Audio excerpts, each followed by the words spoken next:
자, 새롭게 변하는 3프로TV 예, 많은 관심 좀 부탁드리겠습니다. 네.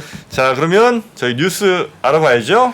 뉴스 권순우 팀장이 나와 있습니다. 반갑습니다. 네, 안녕하세요. 3프로TV 권순우 취재팀장입니다. 네, 반갑습니다. 네, 반갑습니다. 자, 오늘 시장 되게 무거워요. 미국이요? 미국은 오르긴 했는데 좀 반등했는데.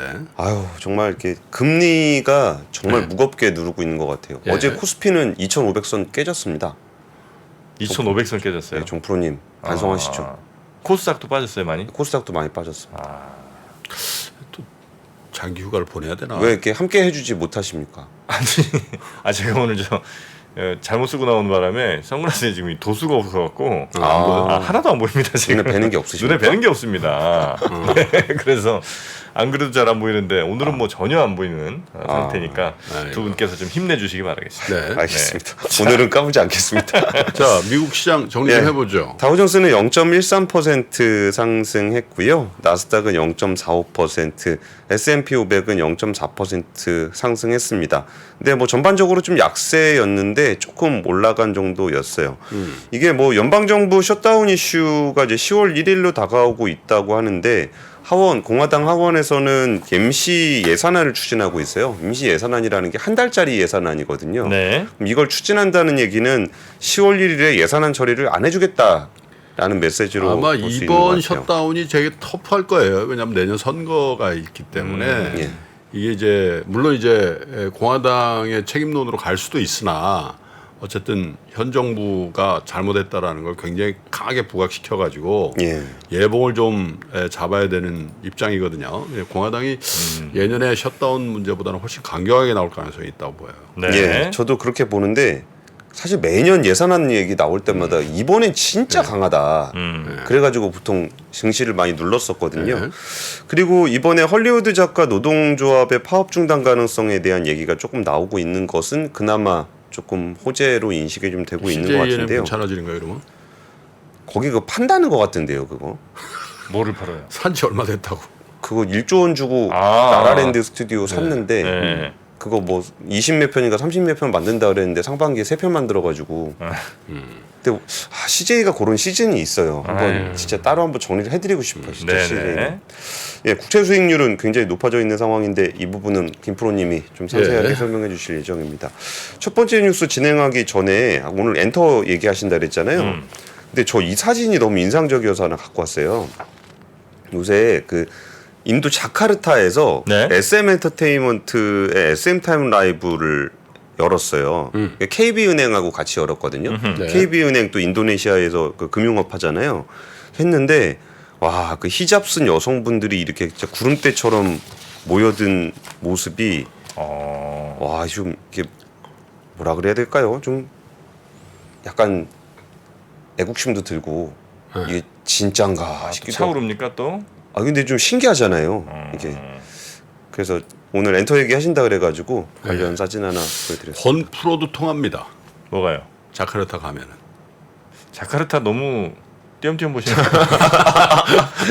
정프로님 저를 띄엄띄엄 보시는 거예요. 띄엄띄엄 보네. 아니 여기서 내가 정프로 통합니다 그러면 받아들였을 거 아니야. 정프로는 글로벌 인재죠. 그러나 권 팀장님도 간다 이거죠? 보이는 게 없습니까? 뵈는 게 없습니다. 네. 예, 첫 번째 뉴스는요. 그 유로 7이 2025년 7월부터 도입이 되거든요. 네? 근데 유로 7을 유로 6 수준으로 하겠다라는 안이 채택이 됐어요. 그러니까 환경 규제를 강화한 게 유로 7인데 예. 환경 규제 강화하지 않겠다라는 안이 통과가 됐다는 겁니다. 점점 후퇴하는 것 같아요. 영국에서도 그러고 미국도 그렇고. 뭐가 약간 분위기가 좀 이상해. 그러니까요. 이게 그 EU 27개국으로 구성된 이사회가 있어요. 네. 이사회에서 새로운 배기가스 규제인 유로 7을 기존에 시행 중인 유로 6 수준으로 유지하는 것을 골자로 한 협상안을 채택을 했습니다.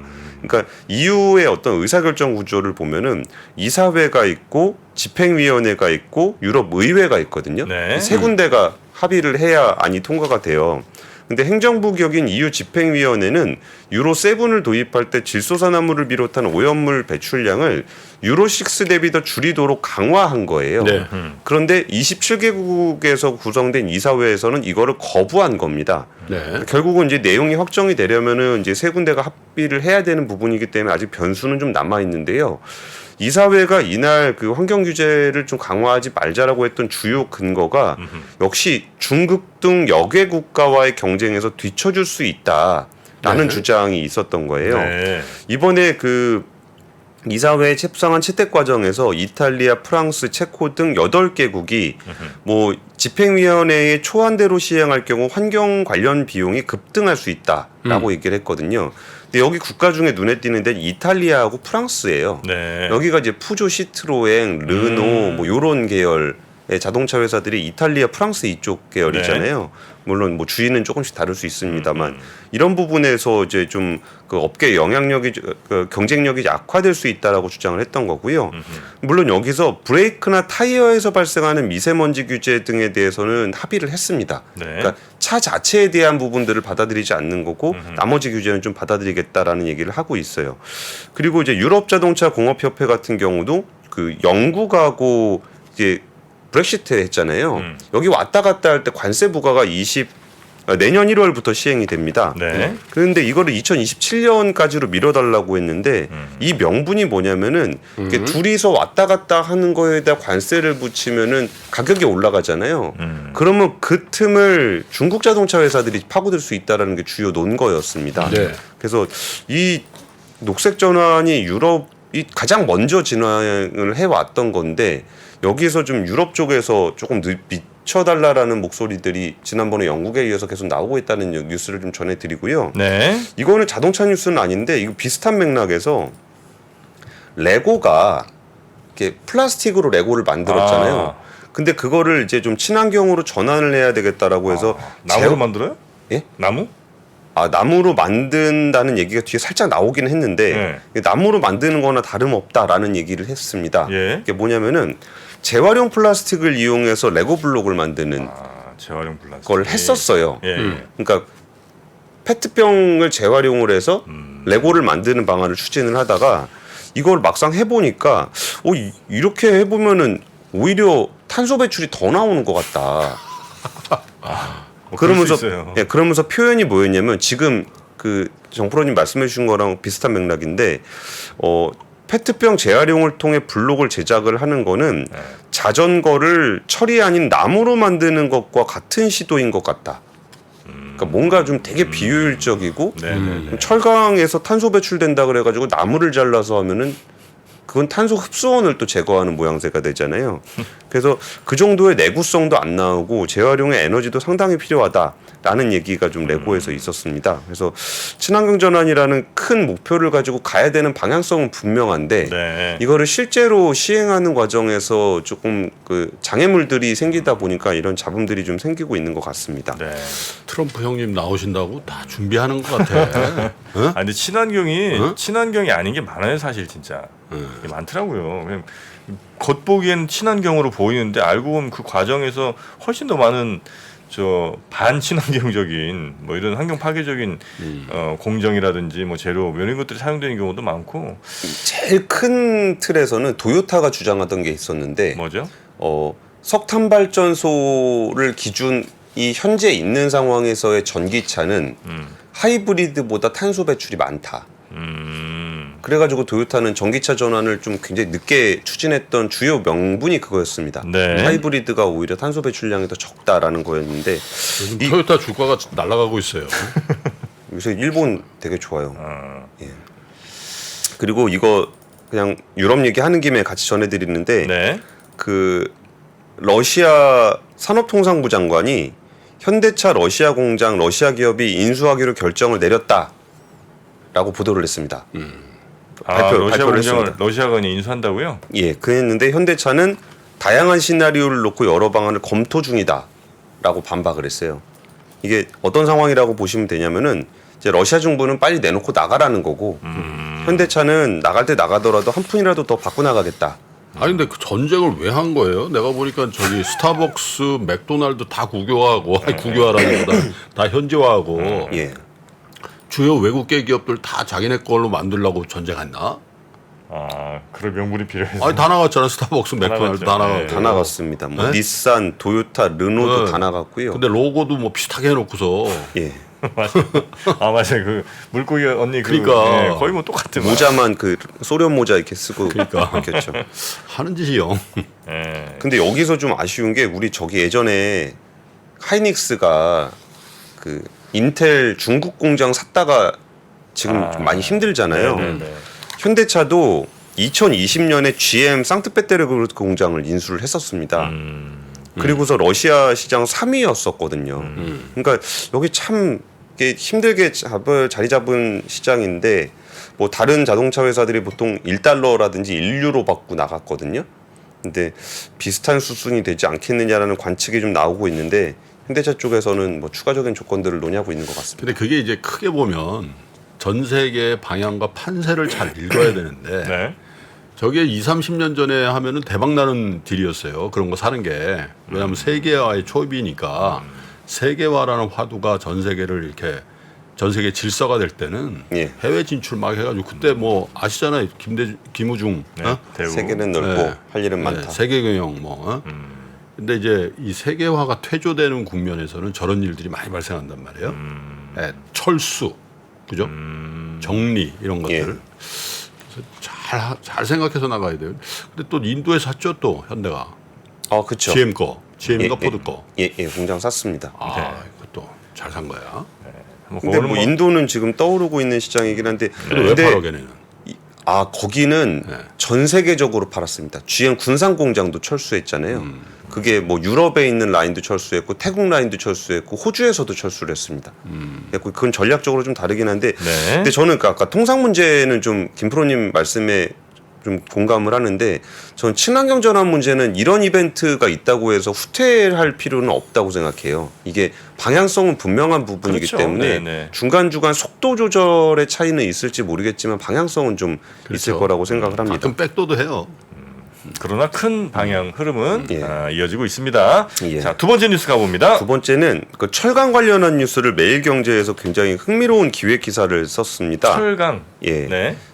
한국철강 받아 쓰던 동남아의 역습이라는 제목으로 이게 요즘에 철강업계에서 조금 수근수근하는 그런 얘기예요. 그러니까 동남아에다가 한국에서 이제 포스코라든지 현대제철을 비롯해서 우리나라 철강 회사들이 전체 물량의 한 20% 정도를 동남아에 수출을 하고 있습니다. 네. 그런데 지금 그 OECD에 따르면은 베트남, 인도네시아, 말레이시아 등 동남아 10개국의 철강 생산 능력이 지난해 8,040만 톤에서 2025년 1억 840만 톤으로 3년 새에 한 35% 정도 예. 증가할 것이라고 전망을 하고 있어요.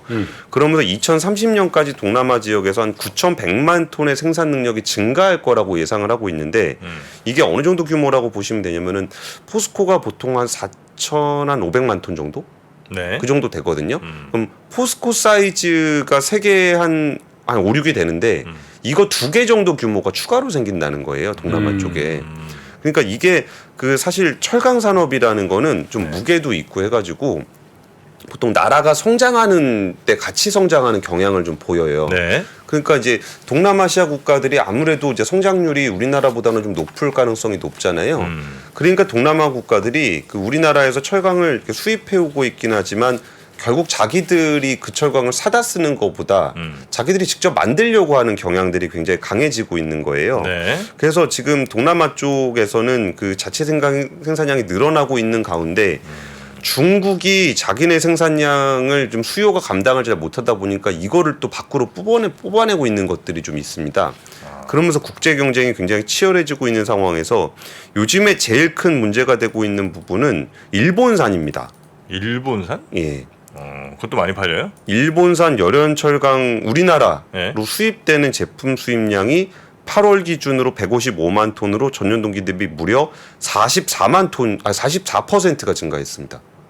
일본산 열연이 우리나라에 그렇게 많이 들어온다 이거죠? 예, 예. 작년보다 훨씬 많이 증가했고. 훨씬 많이 증가했습니다. 그리고 가격을 보니까 일본산 열연 제품 가격이 우리나라에 톤당 한 평균 80만 원 정도 수준으로 판매가 되고 있다고 네. 보도가 나오고 있어요. 그런데 우리나라에서 생산된 열연 제품 가격이 톤당 100만 원 정도 된다는 일제가 거예요. 더 비싸요? 싸요? 한 20%가량 싸다는 거죠. 세상 많이 바뀌었다. 그러니까 수요처들에서 네. 뭐 포스코나 현대제철 거 안 쓰고 일본 거 쓰는 경향이 좀 있다는 거예요. 그 일본 철강이라는 게 신일본 제철 아니에요? 그렇죠. 신일본 제철 거죠. 근데 거기서 한데 그러니까 이게 엔저 영향 확실하게 받고 있는 거잖아요. 네네. 근데 여기에 더해서 그 매일경제에서 문제 제기하고 있는 부분은 8월까지 일본 내 열연 제품 가격, 일본 내부에서 톤당 920달러로 집계가 됐다는 거예요. 그러면은 한 120만 원 정도 된다는 거잖아요. 근데 일본에서 120만 원에 판매되는 게 왜 우리나라 와서 80만 원에 거래가 되고 있냐는 거예요. 덤핑이에요? 그러니까 이게 덤핑 아니냐라는 게 지금 업계에서 덤핑 판정해야죠. 얘기가 나오고 있는 거예요. 보복관세 때려야죠. 그래가지고 정프로님이 정말 정확한 뉴스의 맥락을 잡아주고 계신데 되는 게 없어서. 지금 미국이나 유럽연합 같이 10개국이 네. 열연 가격에 대해서 반덤핑 규제를 21건이나 운영을 하고 있다는 거예요. 예. 그래가지고 지금 다 자국 철강 산업들을 보호하기 위해서 이런저런 그 조항들을 적용해서 반덤핑을 하고 있는 반덤핑 규제를 하고 있는데 지금 일본 같은 경우는 그 엔저의 영향으로만으로도 우리나라가 좀 위협이 됩니다. 근데 지금 중국에서도 자기네 수요 충족 안 된다 그래서 우리 쪽으로 밀어내기 하고 있고 네. 근데 일본이 지금 엔저의 힘을 받아서 반덤핑 가능성이 어느 정도 있는지 모르겠지만 자기네 국가에서 팔리는 것보다 더 싸게 우리나라에 팔고 있는 상황이 이어지고 있어요. 그래서 이 부분은 조금 눈여겨보실, 그러니까 단기적으로는 반덤핑 등에 대해서 좀 우리나라도 좀 강하게 지켜볼 필요가 있는데 여기에 그 철강업계 관계자 인터뷰, 익명의 관계자 멘트가 있습니다. 일본의 덤핑 행위에 대한 규제를 촉구를 해도 최근 해빙 무드인 한일 관계를 의식해서인지 적극적인 움직임에 나서지 않고 있다고 전했다. 이게 매일경제의 인터뷰 내용. 그건 그거고 이건 이거지. 투트랙이시. 예, 그래서 지금 철강업계에서 이게 지금 가장 큰 화두예요. 그래요. 예. 근데 엔저가 지금 그 산업 쪽에서도 실물 경제 산업 쪽에서 저런 일들을 일으키는데 국제 금융 시장에 자산 시장에도 지금 상당히 큰 영향을 준단 말이에요. 엔저가요. 해외 유수의 그 자산운용사들이 지금 일본 부동산 사러 엄청 들어간다는 거예요. 지금 사면 싸니까. 네. 그러네. 엔화가 워낙 싸니까. 예, 예. 그리고 일본 부동산은 전혀 오른 게 없거든. 그쵸. 상업용 이런 거 더 빠져 있고 막 그러니까. 근데 일본이란 나라에 부동산 투자하는 게 올바른 방향인지. 성장 지금 뭐 엔저 때문에 잠깐 반짝하긴 하지만 과연 성장이 있을 나라인지 저는 거기에 대한 회의가 있습니다. 몇 시에? 4시요? 4시요? 인도는 4시 합니다. 그러니까 너무 일본 얘기 나올 때마다 강박관념을 버려. 안 그러면 뭔가 내가 잘못하는 것 같고 일본 얘기 나오면 무조건 방사능 얘기 해야 될 것 같고 난 아까 그 열연 거기에 방사능 검사하자고 하려고 그랬었어요. 대부분의 시청자들이 다 잊어버렸어. 아 그래요? 자기만 지금 기억하고 있는 거야. 제가 혼자 속으로 뜨끔해갖고. 자, 세 번째 뉴스요. 예, 세 번째 뉴스는 그 생활형 숙박시설 생수? 예, 결국은 주택으로 인정 안 하기로 했습니다. 예. 그리고 이제 벌금을 1년간 유예해 주기로 했는데요. 사실 이 뉴스는 조금 맥락에 대한 설명을 잠깐 해드릴게요. 이게 생활형 숙박시설 레지던스라고 해서 장기 숙박하는 시설들이 있잖아요. 외국인들 오면 뭐 한 달 정도 사는 그런 시설인데 이게 부동산 가격이 한참 오르던 시점에 주택이 아니기 때문에 다주택 중과세를 피할 수가 있었습니다. 그래가지고 이제 사실 그 주택으로 쓸 수 있네만에 그러면서 건설업계에서 이거를 사실상 주택처럼 홍보를 해서 분양을 엄청 많이 했어요. 저거 산 사람도 골치 아프더라. 엄청 골치 아픕니다. 숙여? 예. 그러니까. 근데 그때 당시에 정부에서도 마치 호텔을 주택으로 쓸 수 있는 정책을 만들 것처럼 정부 여당 그러니까. 쪽에서 그런 얘기를 했었어요. 그러면서 이제 그때 그 엄청나게 많은 생활형 숙박시설들이 지어졌거든요. 네. 그런데 이제 생활형 숙박시설에 대해서 2021년에 이거는 주택이 아니다. 그러니까 오피스텔로 전환을 하든지 아니면 실제로 숙박시설로 이용해라라고 2년간 유예 기간을 줬고 네. 이게 올해 10월이었습니다. 근데 이게 전환이 된 비율이 거의 뭐 한 몇 프로 안 돼요. 거의 90% 이상은 전환을 못 했어요. 이게 지금 한번 같이 보시면은 이거 네. 이게 하기가 어렵습니다. 이거를 이렇게 용도 변경을 하려면은 이런 것들이 필요한데 이게 보면은 뭐 종부세도 배제되죠, 양도세도 중과가 배제되죠, 전매 제한도 없고 청약 통장도 없고 이러니까 이 생활형 숙박 시설이 마치 주택의 대치제인 양 굉장히 좀 많이 거래가 좀 됐었던 거예요. 짓기도 많이 짓고. 네. 근데 여기에 이제 주차라든지 주차 같은 경우에 이렇게 주택은 세대당 한 대인데 여기는 시설 면적당 200제곱미터당 한 대거든요.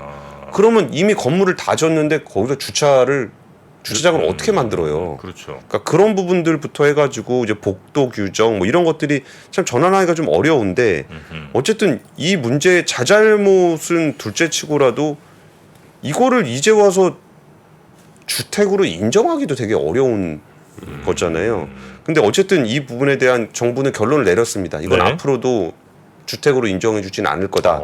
다만 1년 내년 말까지니까 한 1년 2개월 정도 유예 기간을 줄 테니 빨리 해결해라. 이거를 저기로 넘어가라. 숙박업 쪽으로 넘어가라.